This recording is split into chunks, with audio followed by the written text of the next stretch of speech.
Hey, hey, hey. I'm so glad you guys joined me today. Thank you for being here. I'm Angela Brown, and today I am here with Star Hansen. Now, I'm going to tell you something about Star. She's known as the Clutter Whisperer.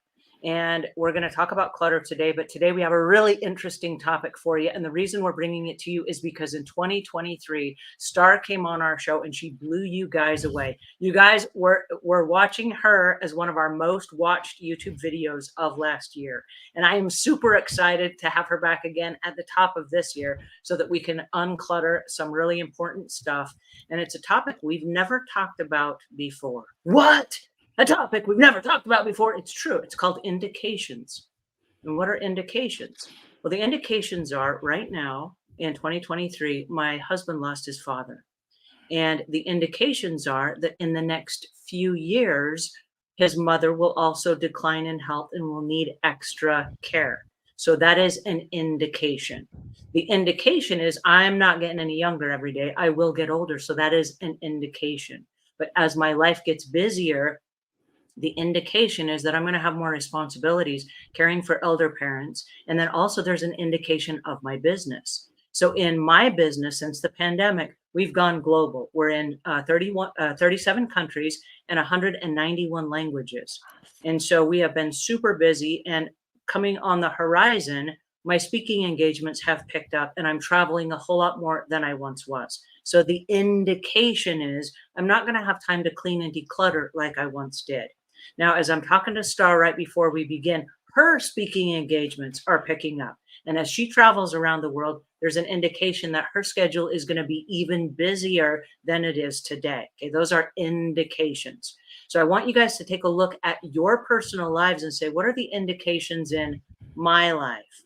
Am I getting older? Am I going to be taking care of elder parents? Are my kids moving out of the house? Am I going to be empty nested?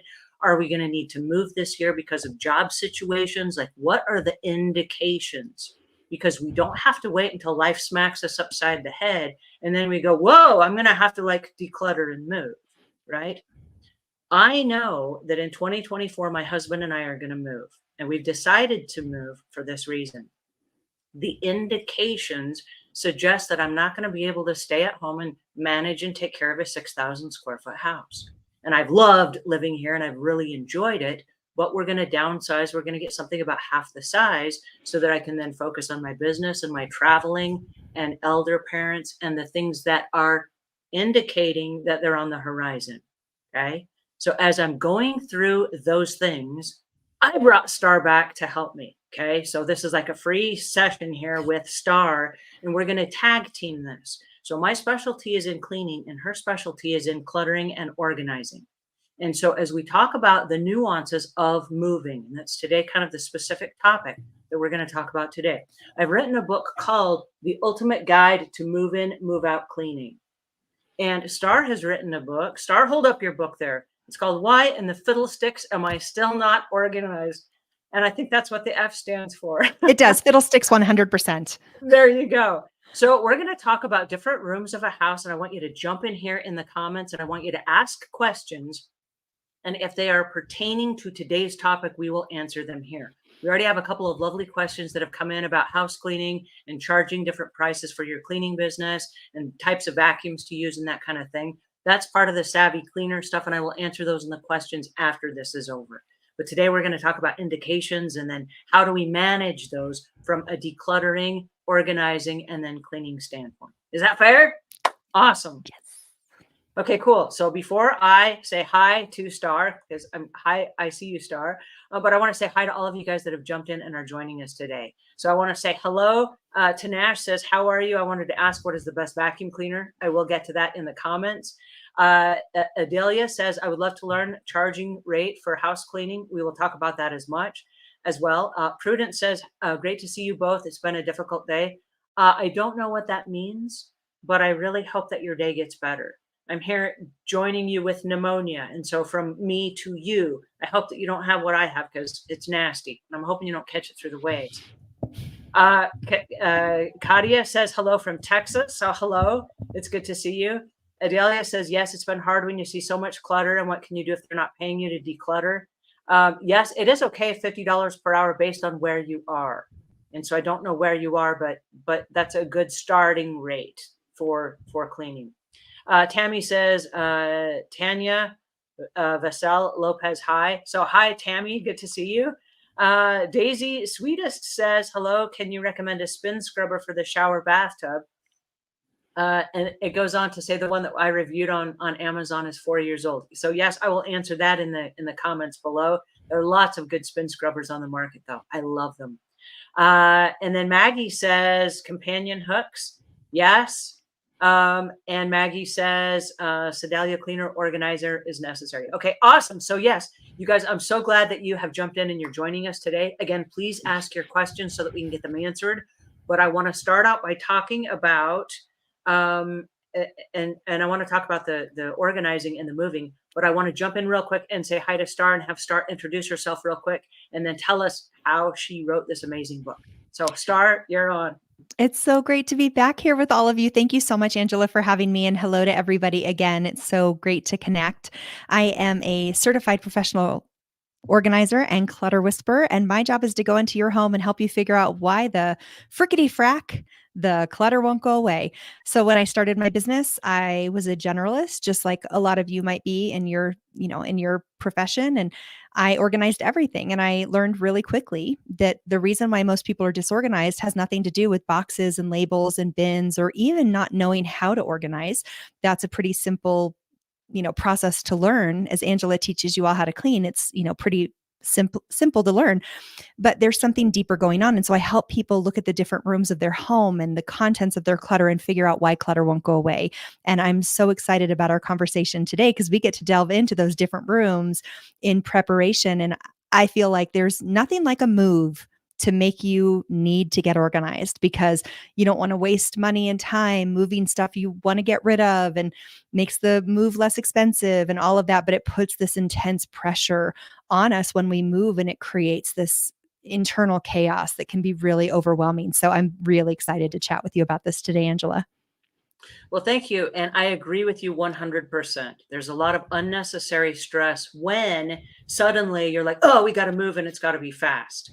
Now, we don't have to move and it doesn't have to be fast. No one is making us move.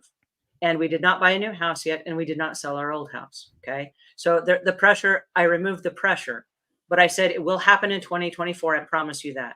So if that is the case, what needs to happen? So we decided first up front that we're going to downsize into a house that's about half the size, which technically means about half my stuff needs to go away. And so if you're getting rid of half your stuff, first question is, where do you start? Oh, is that for me? Yeah. Oh, okay. I love it. I was like waiting. I was like, tell me more. Tell me more. So where do you start when you're getting rid of half your stuff? So this is a question I love to ask in my Chaos to Calm community and with my private clients. When we start to organize, I say to them, what percentage of items would you need to get rid of in order to feel like the house was at a state that you would feel comfortable with? And then they list their numbers. And, for your experience, 50%, which means that for every 5 items you keep, you have to get rid of 5. I find that the more we can bring it to a pragmatic, practical number, the easier it is because it feels overwhelming when we look at our stuff. The process of organizing and decluttering specifically is really, really stressful. So I want to take you to some questions that I like to have people ask themselves for every single room in their home, because this becomes your blueprint. And anytime I'm organizing with someone, and this is such an important thing when you're moving, is you want to map out the rooms that you are going to have in the next house, because that may be different than your current house. You may be upgrading to a bigger house or downgrading to a smaller house. And for each room, you want to write these, the answers to the following questions. What are the 3 to 5 activities you want to do in the space? How do you want the space to look? And how do you want the space to feel? And that becomes your blueprint for every single room in the house. And if your viewers and listeners want to download a PDF for this, they can get one with those questions at organizingiseasy.com, because it is easy. I will make it easy for you. But you want to answer those 3 questions. And then what I like to do is when you're organizing and decluttering that room, hang those answers up on the wall. And when you sit there and you think, okay, great, I'm looking at my guest bedroom. And right now it contains my craft area. But guess what? I don't have a guest room or a craft area in the next house. So does that mean you get rid of all of those things? Does it mean that then you start to see the living room as one of its functions as a guest area or a craft area? You have to start strategizing. And so the best thing you can do is do exactly what you're doing, which is make a game plan before you touch a box. People try to organize too quickly, too early. They don't strategize first. They don't get aligned and connected with their values before they take action. And that leads us into that crazy making clutter spin out where we're just like sitting there with 500 boxes around us crying while eating a pint of ice cream. I don't want you to be in that state. I want you to like set the intention and then mindfully, intentionally move through each room of the house. Well, I love what you just said because intention was my at the front of my mind. So I said, if I'm going to move out of my house, chances are I'm going to put my house on the market to sell it. And there's probably going to be a window because I think we're going to move to new construction. And if it's new construction, and like I said, we haven't bought the house yet. If we're buying new construction right now and then they build a home, it will be about a year before we're able to move in. Yeah. So if that's the case and I sell my home right now, what that means is I'm going to live in an apartment somewhere for about a year. Yeah. And so what does me moving from a 6,000 square foot house to an apartment look like? And so not just downsizing into a smaller home, but if I'm on the road and I'm traveling and whatever, can I live with less? And that was my first intentional question that I asked myself. And my answer was, and I hate to say this, I hate to say it in front of all of you guys, I don't know. I really don't know. So I said, what if I could? So here's the first step I did. I went and I rented a storage unit. And you guys have heard me talking about the storage units, like, don't do it, don't do it unless you have to. But I did for this reason. I know that I want to keep my full set of silverware and my dishes because it will feed like 12 people and we have family that comes over on a regular basis.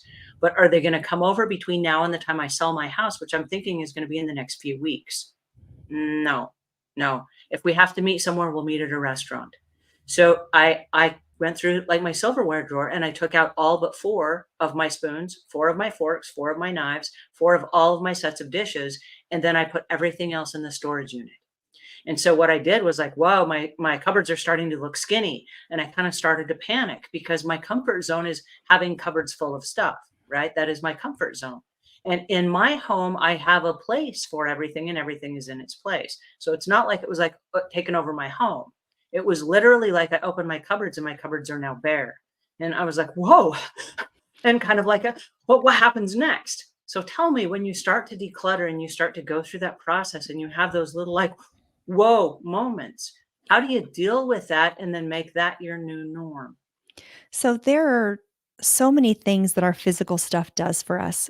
Um, One of the things is security, right? It makes us feel abundant and like our needs are met. And sometimes when we don't have that, we go and our brain triggers to the scarcity mindset. I'm not going to have my needs met. I'm not going to be okay, which of course makes us do what? We pull everything closer. I need to keep more. I'm not ready to get rid of it. And so one of the big foundations of my approach with people is I help them figure out, how are you using your clutter? How are you using your physical stuff? And when I say clutter, I just mean stuff. Clutter is a judgment we put on it, but it's just stuff. So most people use their clutter for a communication, either with themselves or others, creativity, protection, security, or connection. And when you really start to identify how you use your clutter and where those invisible trauma points are, right? Because a lot of times the attachment we have with our stuff is founded in trauma, it's founded in pain, it's founded in scarcity or lack or uncertainty or, fear. And so we have to really start naming what's going on behind the scenes. And so it's, for every disorganized mess that's out there, right? Like there's a story behind it. And the more that we acknowledge the story and the more that we really just say exactly what you're doing, I'm feeling panic. Like just saying that out loud to yourself, saying that to us today. Thank you for doing that. Saying it to your partner or to your kids or whoever, but just really saying like, I'm feeling panic. You don't even have to get into why. You can if you want to, but we are so used to shoving our emotions down. We are so used to shoving it down. And a move, when you look at what a move is, it is up there on the scale of death, divorce. It's a big deal. You're redefining your life and it's no small thing. So we want to make space for you to have those emotions, which is why I love that you're not forcing yourself to do this quickly, because when we compress that time period of the move, you miss out on all the beautiful, juicy feelings that are coming up which is really just your little wounded self asking for love. Like, hey, do you still remember that I'm here? Are you going to still take care of me? And that's one of the beautiful healing joys of organizing and moving and decluttering. One of the things I noticed as I went through my silverware drawer is while I only have like 4 of everything in there, it was easy to clean. So I took everything out and I went ahead and I cleaned the drawer and I put everything back. So I've got 4 sets of everything. And then the drawer right next to it has all the things like the spatulas and the egg beaters and all that stuff in it. We all have one of those fun drawers. And I asked myself, am I going to be baking in the next 3 weeks? And I really narrowed it down to 3 weeks because within about 3 weeks, I'll probably start the staging process of the home in order Yeah. to sell it. So if that's the case, am I going to be baking in the next 3 weeks? I'm like, let me see. No, I'm going to be super busy. No. Okay. So is that okay to pack up and then put in the storage unit? And is there anything in this drawer that I'm probably not going to ever use again? So now I have 2 places I'm taking stuff. I have stuff I'm taking for donation and stuff that I'm taking to the storage unit. And I'm asking myself the question, yes, this is good and I still want it, but I haven't used it in a while. And if I move it to the storage unit, that has to be one of the 5 things I'm keeping. If I'm getting rid of 5 things and I'm keeping 5 things, right? And Yeah. so ask myself, if I'm moving to a place that's half the size, is this one of the things I want to take? And it's getting easier and easier the more I do it to say donate, donate, donate. But my question then for you is, as I'm going through all the cupboards, is it easier then, since I'm kind of in momentum, to go ahead and keep going through everything I at once? Yeah, it's funny. The timing of this conversation is so great. I had a client this week who is moving and they had me come in to help them prep for staging. And we only had a couple of hours and we had to take a pantry that was overflowing and make it photo worthy for the staging photos. And this was a busy house. They have family, they've got, neighbors' kids popping in and out. It's a very healthy, active, joyful home, which is beautiful. But yes, all the questions you're asking, I asked this family. Okay, great. So we have a few different things to think about. One, what needs to be visible when we take the pictures and when the staging is occurring and people are walking through your home? What needs to be left for that experience? What do we need to leave for you to use? What do you need at the next house? And yes, what do you want to donate? And we did like this whirlwind session and a half day of like reclaiming this pantry. It looked beautiful. It was so gorgeous. But there is like, we really have to switch our thinking and kind of narrow our focus down, because the truth is, clutter as a whole, when people have whole home clutter, it's overwhelming, but so is a move. A move has a million moving parts and it's easy to get paralyzed and feel stuck and stressed. And so the smaller we can make it, the better. The more minute these little tiny bite chunks that you can take are, the better it's going to feel, the easier it's going to be. So yes, asking yourself, okay, great. Do I know that I'm moving into this house, this next house? What do I need to have with me? And what can be like, what do I need to have left to be visible? And what can I put away for later? And of course, then there's stuff that goes away outside of those 2 things. But we really have to start focusing in a little bit tighter. And what's interesting to me is when I've done this with people, when we move things to a storage unit, because I do like doing this when people are moving, it helps you feel like you can breathe. You learn that you don't need as much as you think you do. We fill the spaces we have. And so you might prepare yourself mentally for a purge on this side, but a second purge on the other side as you unpack and you realize, I actually didn't miss this. Yeah. Mhm. And the less stuff we have as you're experiencing as people pass away in your family, it's it's less to have to deal with later. It's less to have to manage. It's less of a burden on our loved ones after we go. It's less of a burden on ourselves when we're cleaning. So, but I want to say as an organizer, it is okay to do this in waves. It's okay to do a version now that is a good enough version. And then you can do another version when you're unpacking and then do one 6 months later. It just, this idea that we have to be one and done is 1000% not healthy or true. And so really embracing the layers of this journey for yourself. One of the things that I uncovered as I started packing my silverware box was I had this kitchen box that I was going to put, my intention was to put it inside the storage unit, but it wasn't quite full. And so I said, if this is a kitchen box, there are probably a couple of other things from the kitchen that I want to keep that I could put inside this box. So I opened the next cupboard and I started putting stuff in that box so that it would then be full. And then my donation box wasn't quite full. There are probably a few other things I could put in there. And lo and behold, before you know it, I had unpacked most of my cupboards. Now, here's the cleaning side of me stepping in. From the cleaning side of me, I have a philosophy and it goes like this: I'm not coming back. And what that means is once I clean out this cupboard, I'm not coming back to do a deep clean. So we talk about deep clean, and that's where the ultimate guide to move in, move out cleaning comes from. Okay. Once you unclutter that drawer, wipe it out and clean it as a deep clean so that you close it and it's done. And now, whether you're taking pictures, whether you're showing the house, or whether you're moving, it's done. We don't now have to pay a professional cleaner to come in and clean out those drawers and do one by one, because as I'm emptying that, I'm wiping it down and I'm cleaning it, and now it's done. So I've decluttered it, I've organized my boxes, and I've done the cleaning all in one step. Oh my goodness, I didn't clean the whole house. It wasn't overwhelming. I didn't declutter the whole house. That wasn't overwhelming. I did it in one little bite-sized chunk. And then when I was done, it was organized, decluttered, and I knew whether it was going to donation or the storage unit, and it was clean. Whoa, that Love it. was so easy.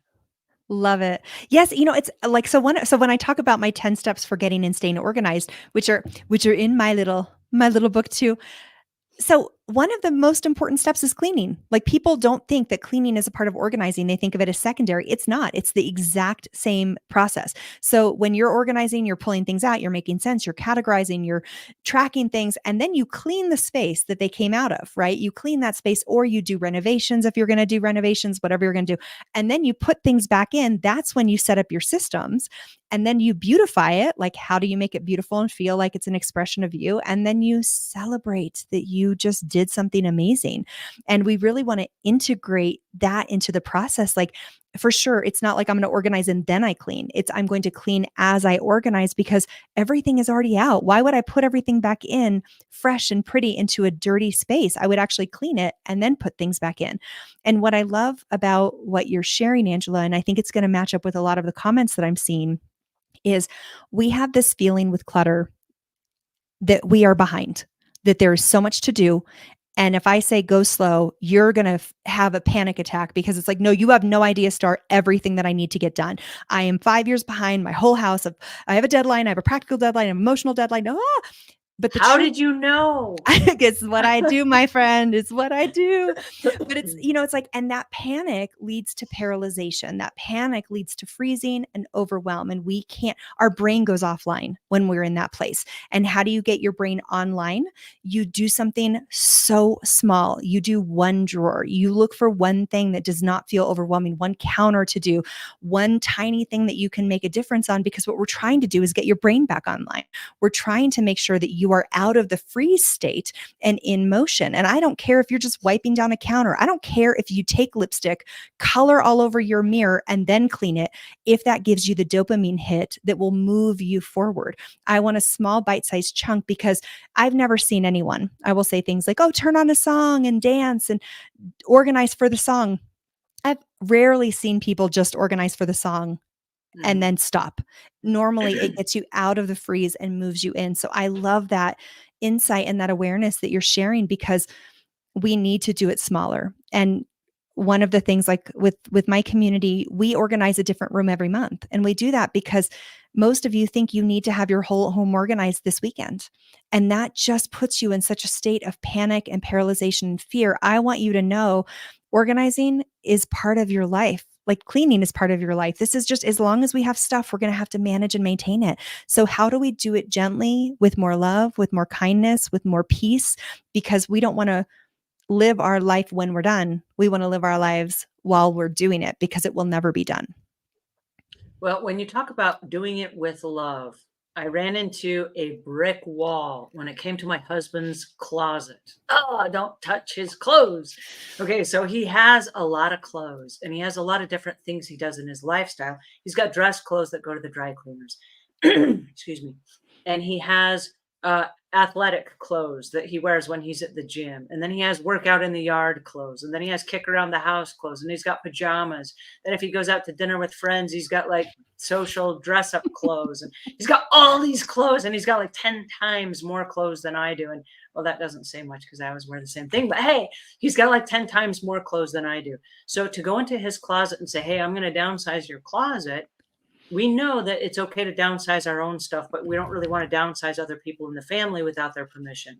Yes. So I knew I needed to get him on board. And in order to do that and do that with love, as you say, what I did was this. Costco sells these great big tall five shelf galvanized steel shelves. Mm-hmm. And if you take 3 of those shelves out of the middle, what you can have is you can have a base shelf, which is for support. And you can have one at the top that you can hang all of your clothing on. And so I built one of those inside the storage unit. And I actually built several in there so that we could take his clothes from the closet and literally just hang them inside the storage unit. This is why she's the queen, everyone. This is why she's the queen. The storage unit is just a couple miles from the house.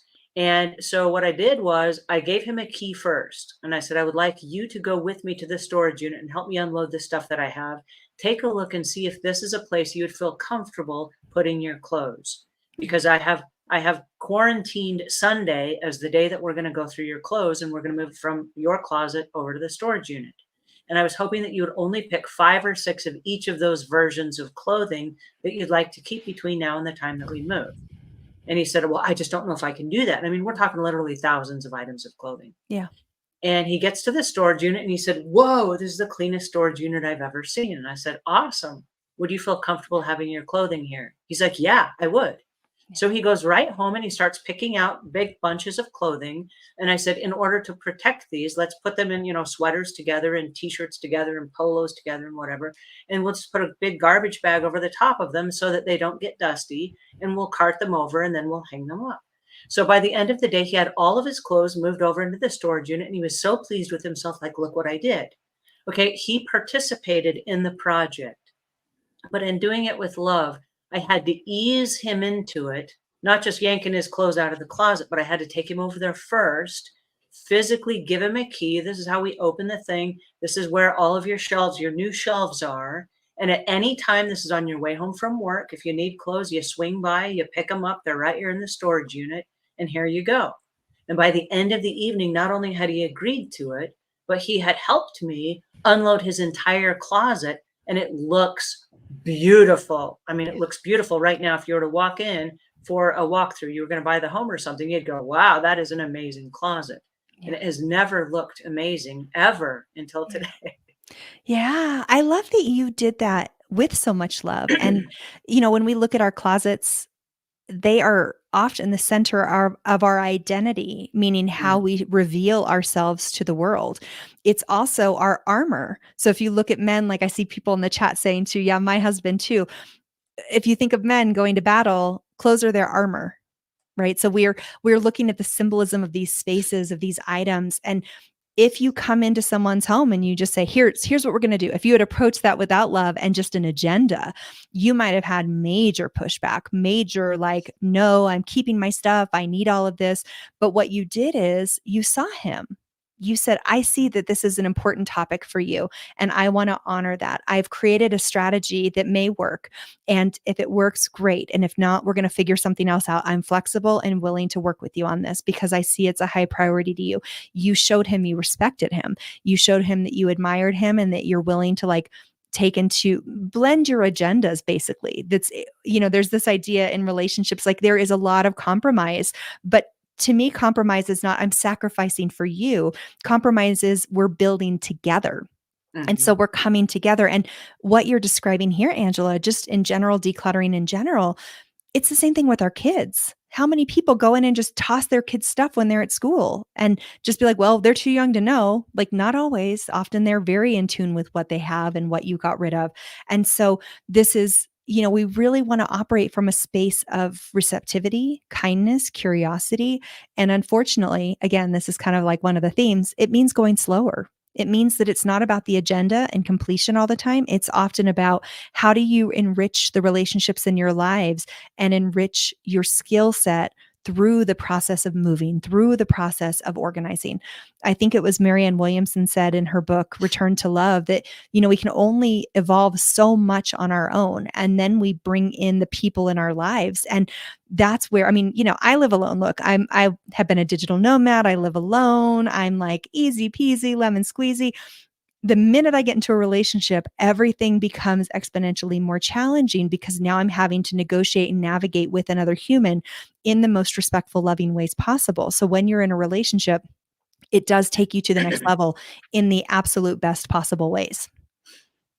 Well, one of the interesting things that I discovered, and this is because we did get a storage unit, and like I said, I've always been against storage units because it's giving yourself permission just to keep more stuff.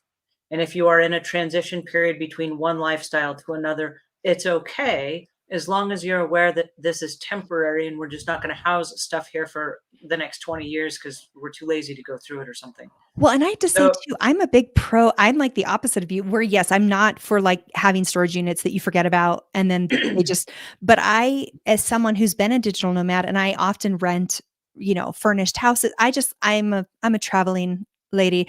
So when I go places, because I live alone, I like smaller houses. And that doesn't mhm. mean that I'm going to get rid of my memorabilia. So I will often, if my house doesn't have storage, I will rent a storage unit to store that stuff, but it's not like an out of sight, out of mind thing. I'm very conscious of what's in there. I'll have basically like an inventory of what's in there, Mhm. my holiday stuff, my blah, blah, blah. You can make a case for getting rid of it, but I think if you do it like anything, if you do it mindfully, exactly like what you're doing, it makes it so beneficial to having a home that feels like you can breathe in it and having, like you guys are experiencing, a transition that doesn't feel painful or suffocating. And you talk about taking inventory, and I just signed up with an app on my phone. It's called Itemtopia. And I did a little bit of research before I bought the app, and it's about, I think it's $80 a year, if you will. But what you can do is you just take a picture of everything as you're going through your home, and then you say, is this at the house, or is this at the storage unit, or is this at the new house, or did I donate it, or whatever? And so even the stuff that I was donating, I took a picture of it so that if my husband ever says, hey, where did this go? Oh, we donated that. And now I know. And you just click on one little, it's like a radio box where you just say it's at this house or it's at this location or we gave it away or we tossed it or whatever. And it's been really interesting because for me, I felt like that was going to save me. And I know $80 is a lot of money, but I felt like that would save me at least $80 worth of time going through drawers, going, hey, did we save this? And opening up boxes in the storage unit and saying, where did I put that? And what did we keep that? And where Yes. is that? And us looking for something that either is still at the house or it's not, it no longer exists for us. Yes, because when And you're living in transition, you need to have hands on where things are. You've got to have and here's the thing, Angela. So you have a very smart brain. You're very intelligent. Your systems are deep. And a lot of people, like I see this often with like my ADHD clients, they have some of my clients can come up with systems I can't even fathom, right? It's like it's so deep and that is actually something that makes them thrive. For other people, they get overwhelmed and flooded quite easily. And like a kind of easy way to do a version of what you're talking about is to just, and this is actually really great for insurance also, because we don't all know what we have in our homes. Take your mm, phone, turn the camera on, walk through your entire home, open every drawer. It might be a 10-minute video, but like walk through every single room, every cupboard, every cabinet, just like literally just, it's a one-time thing. If your house burns down, you have a record of what was in the house. You can do pictures too, but it just depends on how overwhelming it gets for you. If you want to simplify, just turn on the video and walk around and then save it somewhere, put it on the cloud. But yeah, just allowing yourself that freedom of, okay, great, here's what's in here. And if you have a brain that loves structure and categorization, do exactly what you're doing. Like I love it so much. I'm the same way. I love my brain little structures come really easy to me.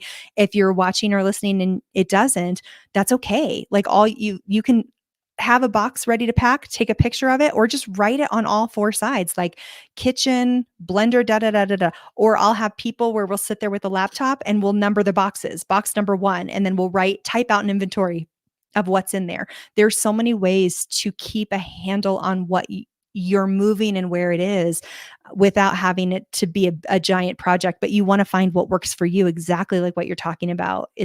You're so smart, ma'am. Thank you. Well, you know what was really weird for me, and it was a weird process because the going through things and taking a picture of it with my phone. This goes back to the Clutter Corner concept, which is where the whole entire Clutter Corner podcast that we have started. Is taking an item from its original place and taking it to a place where it's not emotionally connected to all the things around it and the nostalgia of the oak desk and the smell of that room and the reasons why you go in that room and all the things. You bring it to just a stark corner of your house on a little table and it's disconnected from everything. Then you have to make a decision about it, not the whole room, just the one little thing on the table. Yeah. So as I was taking a picture of something, the moment of truth occurs. And I'm sitting here like, well, does it go to the storage unit? Does it stay or does it get donated? And as I'm taking a picture of it, to be truthful with you, some of the decisions that I made happened right on that radio box as I went to click on where does this go. And I was like, you know what? I really don't like that as much as I thought I did. I don't really know why I'm hanging on to it. I don't really know that I want to keep it. Why am I taking it to a storage unit when really I should be donating it? And I hit the donate pile and in the donate box it goes and we're done. You know what? I love you describing this so much, Angela, because it's like, okay, so when I'm watching people organize, they'll start to organize. They come across something that feels stressful to them. So what do you do when you come across something that's stressful? You set it down and you move on to the next thing, right? You keep moving through. And I'm like always like red flag. Red flag, you just put something down, or they'll hold it. Like I see people, there are some brain types that do need a minute to process. But I Mhm. like to try to have people make the decision immediately. But what you'll notice is if you don't let yourself set it down, if you let yourself just like, okay, I have to determine what I'm doing with this right now without the option to escape hatch, Mhm. then what you do is you start to realize, where does the rubber hit the road? What is not worth my time? Like, is this worth my time? No, it's not worth my time, which is one of the benefits of a quick move because it compresses like, oh, I'm actually not going to go and take a picture of every single pen that I have or every single book that I have. It's just not worth my time. I can get rid of all these because they're not that important to me. I'm not going to cry Mhm. if I can't find them. That becomes such a great bar for what we keep and what we get rid of. Well, one of the things that I noticed in the process of going through items and then getting rid of them was the feelings that I was having. And I kept stopping to ask myself, how am I feeling right now? And I'll be truthful with you. There are some things as I was processing and taking 4 and 5 loads a day of stuff over to the storage unit that I would get a little bit anxious, like, oh no, my life is being uprooted. And then Yes. I stopped and I asked myself the question because it's a couple mile drive to and from, and I didn't listen to podcasts or no distractions on the way. It was just me and my thoughts. And I'm asking myself questions like, why are you stressed out? And as I'm stressed out, because like I'm uprooting my whole life. Who is making you do that? And like, no one. Okay. So you're doing this to yourself. Okay. So you got this, right? You're doing this because we're doing it right now. And I'll be truthful. The reason we're doing it right now is this is the cold of the winter. Yeah. And if I do this right now, as soon as the spring hits, there's going to be yard work, there's going to be lawn maintenance, there's going to be all kinds of stuff. My travel schedule picks up. It's just, you got taxes coming up. I mean, it's hectic. Yeah. And so right now, there's kind of a lull. And I realized the lull was over the Christmas holiday, where all my team members were kind of on vacation and they were kind of on hiatus for a couple weeks, and things had calmed down a little bit. And I was like, "Whoa, this is my time." And so the push for me was this is my time before the new year picks up and it gets crazy again. So that's my rush. But I said, no one's making you do this. You're making yourself do this. And so if you gave yourself permission to do it, give yourself permission to continue. You're okay. You're not hurt. Everything's fine. And Continue. I would even dive a little deeper. You're so good about bringing yourself back to the logic, right? Like, okay, here's what's true, here's what's real. And I would go even like up, I'd push you a little further off the cliff, right? Because our psyche, our brain, our emotional, IQ is not that creative. We worry about the same five things. We stress about the same five things. I could give you totally different circumstances. You're going to have the same thing. Like one of my lovely things I get to deal with in this life is, I'm always going to be alone. And I mean, you guys, I will sit on my birthday and be like, I'm so alone as I get 200 text messages. I don't mean Facebook messages, I mean text messages. It's a perception thing, right? So what we want to do is we want to track when we're having these emotions. Like my question for you would be, and you don't have to answer this here because I'm outing you in a public forum, but because we're doing a mock up, organizing session. Was there a time in your life where you were uprooted without your permission? Was there a time in your life where you were uprooted and it wasn't okay with you? That little part of you, that wounded part of you, is the part that's speaking up. That part is like, I don't want it to happen again. It's showing up so you can close the loop. So some of the best things we can do is to say, I see you. I feel you. I'm so sorry that that happened.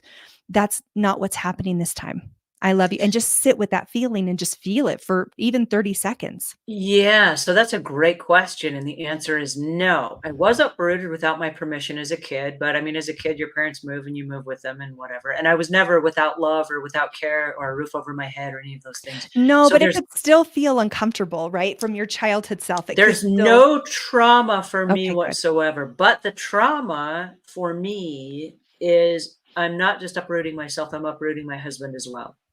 And so my husband, and this is where my angst comes from because it's a fair question. The Mhm. angst comes from my husband's life was just uprooted. He just lost his father about 6 weeks ago. And so in the process of that, his father turned ill and became very sick and dependent 24/7 on other people, and then he passed away. And that's sad and that's part of life, and I'm aware enough to know that that could happen to any of us at any time. That said, his whole life was just uprooted. And then he said, "Let's sell our house." And I was saying, "Whoa, whoa, before you sell a house, are you selling the house and moving because now is the time? Or are you selling the house and uprooting because you're trying to reinvent the world that just got ripped out from underneath you?" Yeah. And so if you're clear about why you're moving and it really is just because now is a good time, hey, I'm all on board.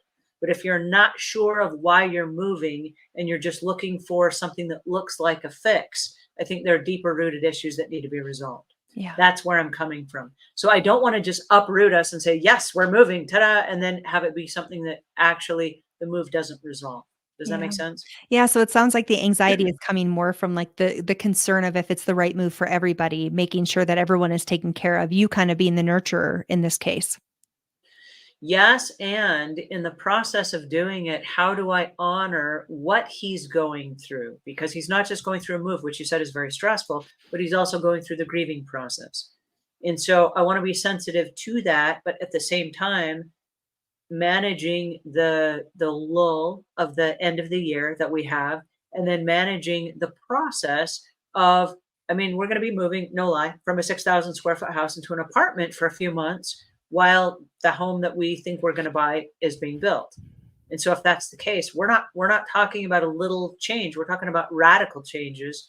And how do I make that process more smooth, because it it could be chaotic. Well, and it will be because it's a move, and I think that's so here's the thing, I think a lot of times we wanna satiate the chaos in life, and much of the chaos in life we cannot satiate. We cannot Mm, calm ourselves.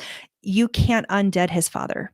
You mhm, can't make his grief go away. He will live with his grief for the mhm. rest of his life, both for what he's missing and what he never had. If there, whatever, it's our familial relationships are complicated and there's a lot tied in there. So having to watch the people that we love grieve while you're also grieving because this was your father in law, while you're also transitioning, there's a lot that's here. And so sometimes I think the best we can do is just acknowledge that we're in a chaotic chapter and stop looking for the calm in the storm. Just say, we are literally like in the North Sea and we are Mhm, struggling with these insane currents for the next year and a half. Because once you get in there, you're going to have to settle in and all mhm. that stuff. So a year, maybe we'll say a year and 3 months. I am going to let this be chaotic, which means we get to do things we might not regularly do. We're going to have takeout for dinner and we're going to, have picnics on the dining room floor because we sent our table away already, whatever it is. But you try to, like, how can you reframe so it seems like an adventure? Because it's a very like short-term chapter. Can you guys play pretend that you're going back to college again and this is your college dorm room? It's like, how do you find a way to make it feel like, how is there a way? I shouldn't say how, because that's saying that that's the right way to do it. But is there a way to make this chapter feel like a fun adventure while you're in the middle of big, painful transitions? I mean, it's possible.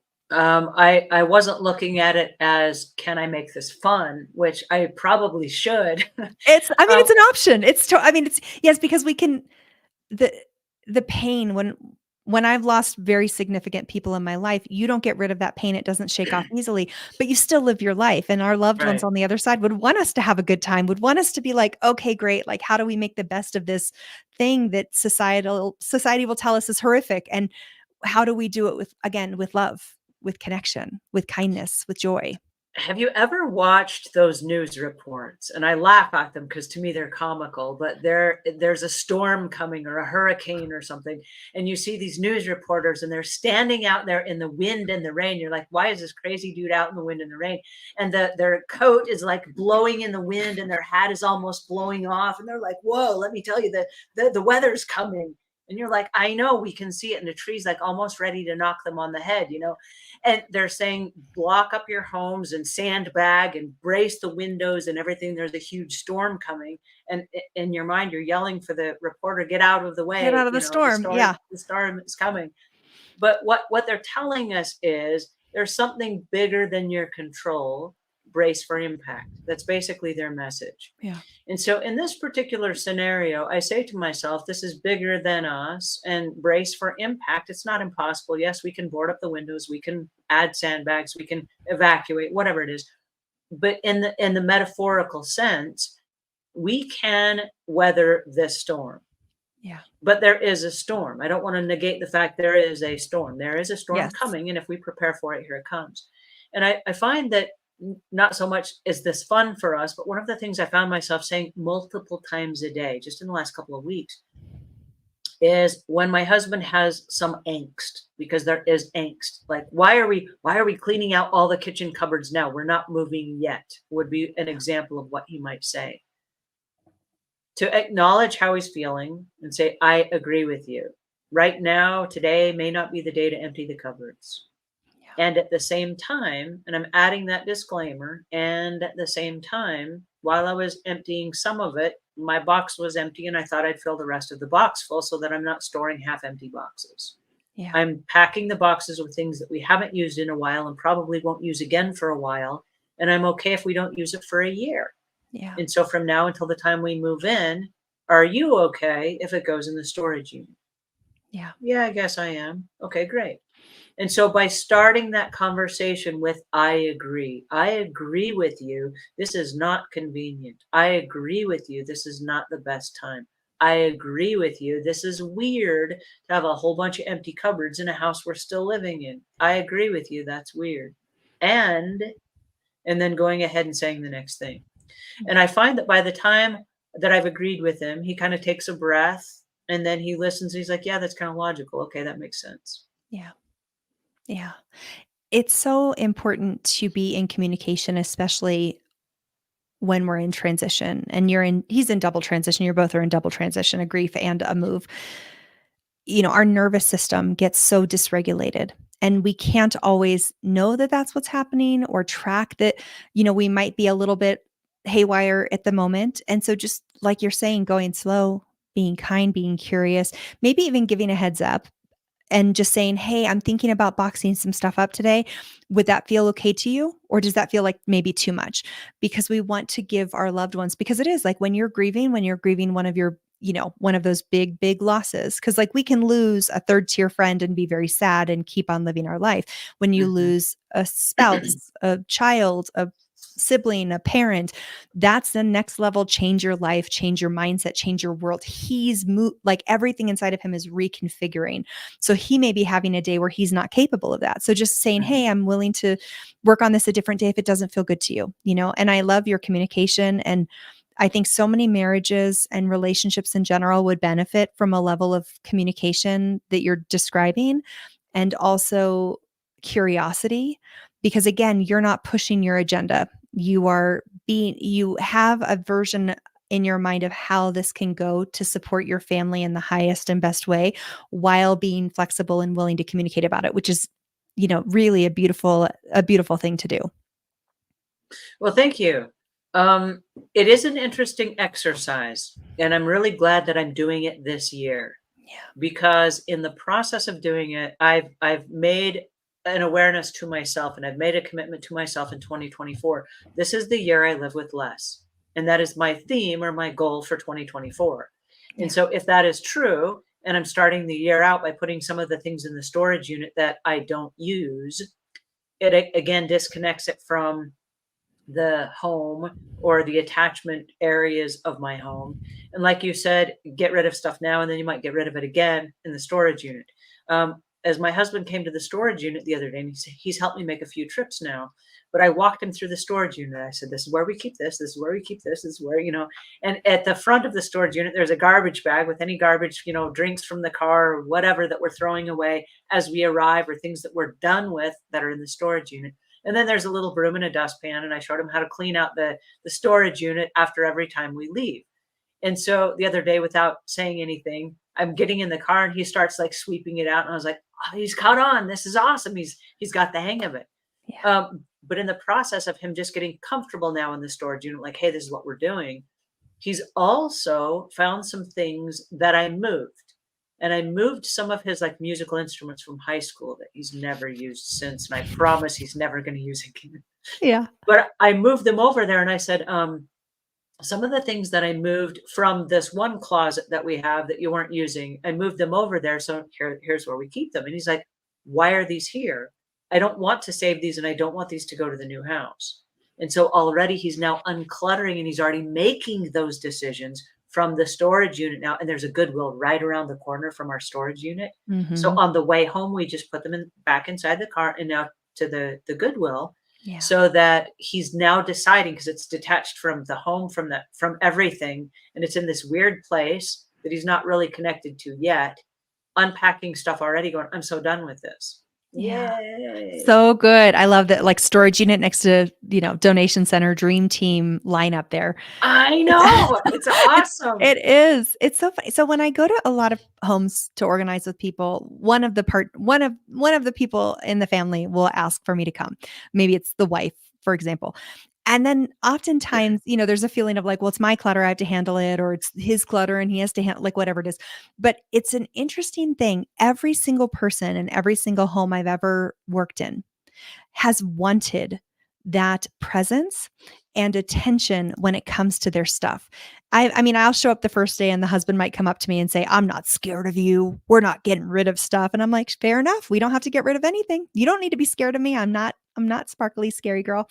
But what will happen is when we get curious about people's point of view, and again, when we get curious about their point of view, not when we get curious about them behaving within the constructs we have in our mind of how they should be behaving, like how much are you getting rid of? You should be getting rid of these things that you're not using. When we say, hey, I'm really interested in what you want to keep and take to the new house and what you want to get rid of. Is that something you feel like, having a conversation about right now? Or is there stuff that you want to work on?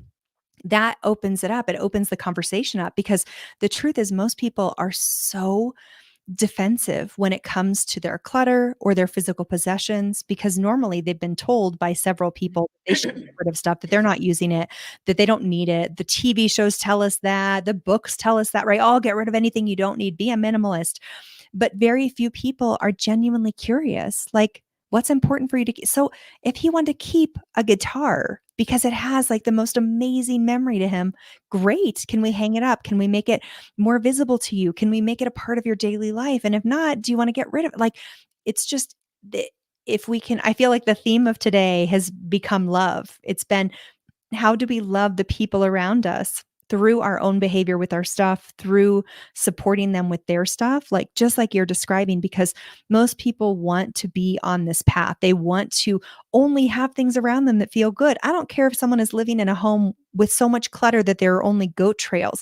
Even if they tell you they don't want to get rid of anything, part of them might still want to, but they're not going to when they feel like they're being bullied or pressured. And so being kind, being non-judgmental, being curious, being interested is one of the most beautiful gifts that we can offer each other when it comes to our physical stuff. Excuse me. I agree with you. And I appreciate the fact that you're willing to have this conversation with me today. One of the things that I can't get away from, and one of the reasons that really lit the spark underneath me, was the inclination of what's coming up. And I want us to stop and all of us take a look at what does our future life look like? What does the next year, 2 years, 3 years, 5 years look like? Yeah. And we know if we have an ailing partner or parent that is about to have surgery, the inclination is there are going to be several months of rehab and therapy where they are going to need our time and attention. And we are not going to have the ability to declutter and more organize our homes. And Yeah. so, if we have a little window right now where we are cognitive and we are healthy and we are physically mobile and we're able to do some of these things, is this a good time right now where when we're not stressed? And I say this is stressful because we're moving, but like I said, nobody's making us move. We're not being transferred for our jobs or anything. We haven't bought the new house yet. And we haven't sold our old house. And so, no one is making us do this today. And so before the big storm hits us, and before we are just like knocked off our house or we get flooded or whatever, and we have a chance to sandbag, hey, wait a second, the warning is coming. There's an inclination that perhaps in the future we're not going to have the time and we're not going to have the resources or we're not going to have the mobility or whatever. Now is the time to go ahead and do a few things that we can. Yeah. And one of the things I love that Star said is you don't have to do it all at once. You can start small and you can do something like a silverware drawer, or you can do a underneath the bathroom sink on one Saturday or something. It doesn't have to be the whole house at once. But one of the things that I'm finding right now is that by looking at what's coming next and saying, hey, wait a second, what do I have the resources and the capability of doing today? We can do that today before it gets incredibly stressful and before it does affect everything in our lives. You think? Yeah. Yeah. And I think the other theme of today is begin with the end in mind. Mm, And in this case, we're describing a move, but a lot of people I work with are looking at the end being like when they pass away, what are their kids going to have to deal with or who's mm, managing their stuff? Like for me, I don't have kids. So when I die, no one is going to want my yearbooks or my cheerleading outfit. So at some point in my life in the next 50 years, I'm going to have to make a decision about when those go and who those go to because they're significant to me, but they may not be significant to a single person when I leave this planet. And so beginning with the end in mind is so powerful and it can be very vulnerable. It's one of the reasons why we hold on to stuff because it is scary to ask ourselves those questions. Like, what does it look like? Like, I don't like the idea of my parents getting older and needing help or passing away. I've already had enough loss. They can live for the rest of my life, please and thank you very much. But I know that's not going to happen. And so, how do we meet ourselves? And we talked earlier about that emotional part of ourselves. How do we meet that sad part of ourselves, that little kid that's scared to lose their mommy or daddy while continuing to move forward in our process? How do we honor the emotional side while taking action with the end in mind, with as much love, kindness, compassion, and curiosity as we can muster? Well, and I love the fact that we had this conversation today. And I love the fact that as I'm moving, I'm actually going through the workbook, The Ultimate Guide to the Move In, Move Out Cleaning. And Yay. what's inside here is a little checklist from every single room of your house. And one of the things that I've included in here for you is I've included not just how to clean the areas as you go, but I've included the personal protective equipment that you need and the cleaning supplies that you need and how to do it. And then when you check it off step by step, and this is for homeowners, this is not for professional house cleaners, this is for homeowners, and it's available on all of your online marketplaces.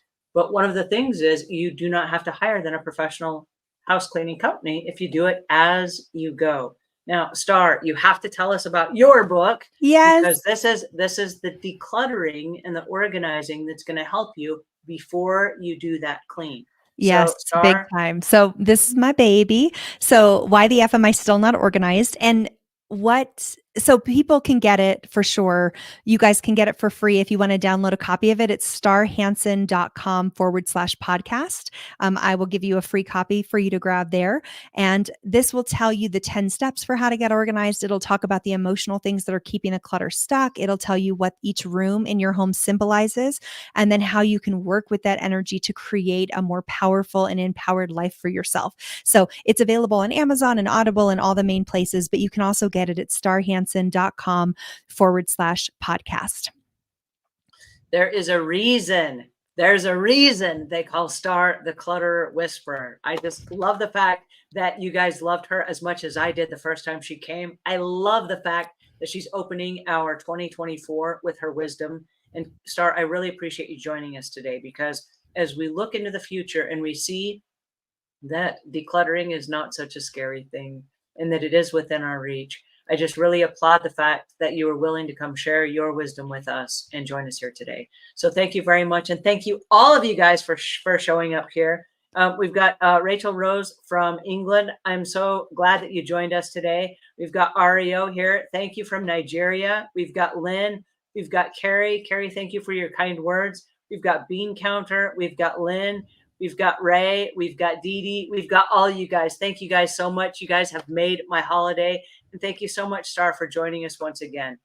I will see you guys. And until we meet again, please leave the world a cleaner place than when you found it.